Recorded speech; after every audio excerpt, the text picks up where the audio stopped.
Hanggang kailan kayo maging bingi-bingihan?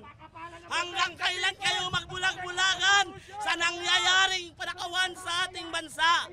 Yan ang paulit-ulit na sigaw ng mga grupong magdamagang nagprotesta laban sa Administrasyong Marcos at sa umano'y korupsyon sa gobyerno.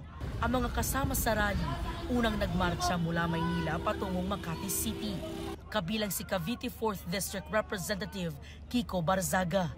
Ngayon, sila naman yung makakaramdam ng feeling na yung kalaban nila, yung mga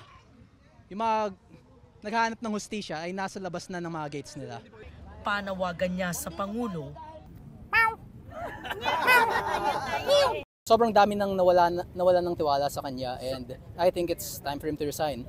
Walang nakasaad sa konstitusyon natin na kampihan ninyo ang mga politikong magnanakaw. Mag-aalas 12 ng hating gabi, dumating ang dagdag na mga pulis. Pasado alas 12:30 kanina, bumuhos ang ulan. Unti-unting nabawasan ng mga nagpoprotesta, kabilang sa kanila ang 2 senior citizen.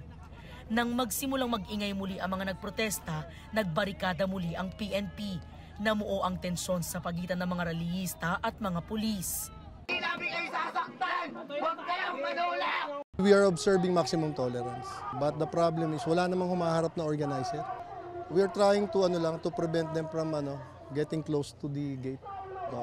Kasi mga private private property to. Anyway, nalabas naman nila yung kanilang hinanaing eh. Pasado alas 3 naman, nagsindi ng kandila ang mga nagprotesta para sa kanilang prayer vigil.